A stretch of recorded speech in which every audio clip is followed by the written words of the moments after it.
Hello, everyone, and welcome back into the fantasy football universe. I am Aaron St. Denis at FFMadScientist, joined again by Jeremy Shulman at FF_Rebel and Jesse Moeller at JMoeller05. Today, we are here to continue on with our 2024 Rookie Sneak Peek series. Today's player, Jase McClellan, Alabama running back. This one was written by Jeremy. If you'd like to check out his full write-up, head over to fantasyfootballuniverse.com. Let's get right into it. McClellan was a four-star running back recruit from Aledo High School in Aledo, Texas. McClellan was an All-American. I always want to call him McClellan. Too many hockey games, but was an All-American in 2020 after posting nearly 6,500 rushing yards and 122 touchdowns over his impressive high school career. He committed to Alabama. The fact that he went to Alabama as a freshman should tell you something. You know, he's not starting at some JUCO or anything. He's going right into the big time. As a part of the Crimson Tide backfield, he was brought along slowly because of some of the guys we're about to name. During his freshman and sophomore seasons, he played behind a number of successful NFL backs. Najee Harris, so we're using the term successful loosely. Brian Robinson and Jahmyr Gibbs. He was finally given the chance to lead a committee in 2023. However, he was only able to achieve modest production in both the running and receiving game. Who was the other back he was in a committee with? It's slipping my mind. Roydale Williams. Oh, yeah, and he didn't declare. Okay, that's what I was going to say. I don't remember who he was with. McClellan is an intriguing prospect who has the ability to become an NFL success. But given his lack of playing time and production in one of the nation's best programs, it's a mystery just how he'll develop at the next level. What stood out first to you here, Jeremy? Yeah, he's a good player. I was surprised given his production and everything mentioned there, how good I thought he looked on tape. Does that mean he looked great? No. But, you know, he's a capable runner who can do everything from run in between the tackles, get the edge, and play in the receiving game. The question is, can he do any of it at an elite level? The answer is no. So, you know, you just hope that he can continue to develop, catch on somewhere where he can find usage and eventually a role. How about you, Jesse? What do you think? So I do wonder about him because he did get buried at Alabama, and he was the number 7 prospect coming out of high school. Like, he was a high-end prospect. He just never lived up to it. So I like kind of the package of skills he brings. Overall, I think he has the capability of being like a change of pace back, like we talked about Frank Gore. I just don't know the upside with him. So I'm intrigued by him, but I do have more questions than I do like positivity about him overall. All right, another one. What is this? Our third player of the day. Third player in a row who's under 6 feet, 5'11", 212. That is way bigger than our last running back, Frank Gore Jr., 21.8. He is a senior, 4 years at Alabama. Like you said, a lot of limited production. Didn't get really serious playing time until really his senior year. I guess junior, he got 112 carries. It's not a lot. We'll get into the scouting report here. Strengths: tough runner who isn't easily brought down, hits the hole quickly with good acceleration, very elusive in space with excellent speed, can be effective between the tackles or get to the edge, good vision and contact balance, decent pass protection with good hands in the receiving game. Jeremy, what was his biggest strength for you?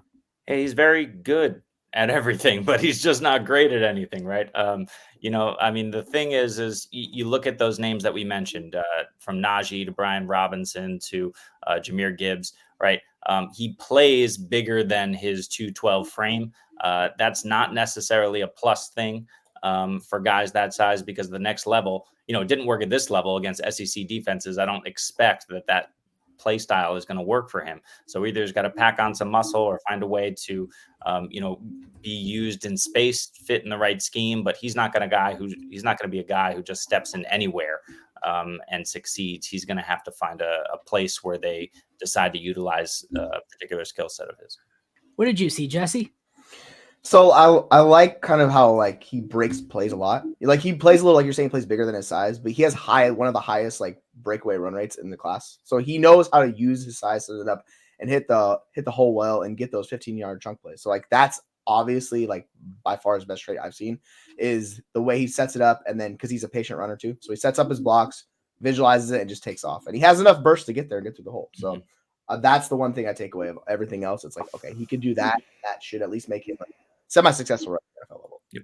It's interesting that he has so many chunk plays just off of broken tackles alone, because he doesn't have terrible speed, but he doesn't have elite speed. He's like a 4.5, 4.55 guy. Like, he's not really projected to be a burner. So that's interesting that he breaks so many long runs. Weaknesses: needs to be more patient and let blocks develop in front of him. Not much of a route runner. Plays more like a power runner, but lacks the size to exert his will.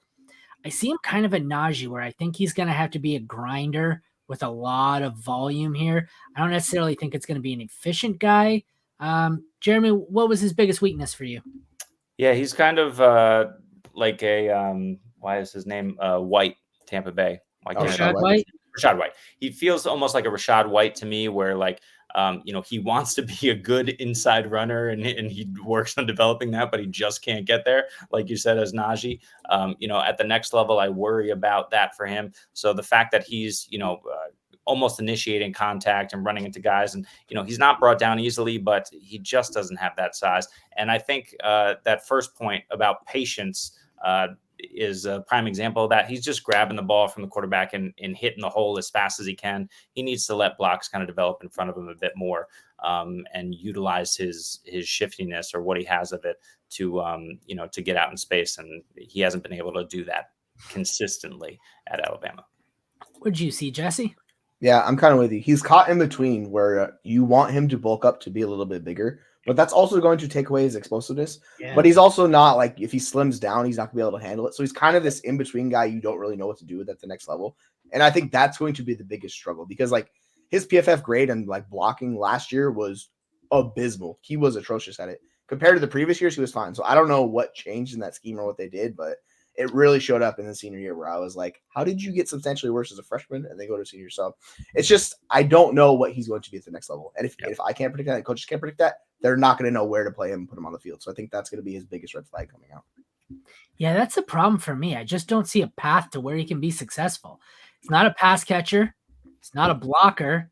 He's an early down guy, but like he needs a little bit more weight to him. And it doesn't have the speed. Like, it's just a situation where he could come in and be, I'm trying to think of who it was. Like, he kind of profiles like Kyron Williams, where he wasn't fat. Like, he was small, he was older, he was slower, but somehow he defied the logic and came in and he was awesome last year. But I don't think any of us projected Kyron Williams to be even an RB2, let alone, what was he, RB6 overall? So this is Kyron was a much better like pass catcher coming out than that's true too. So like it's like your point. We just don't know with him.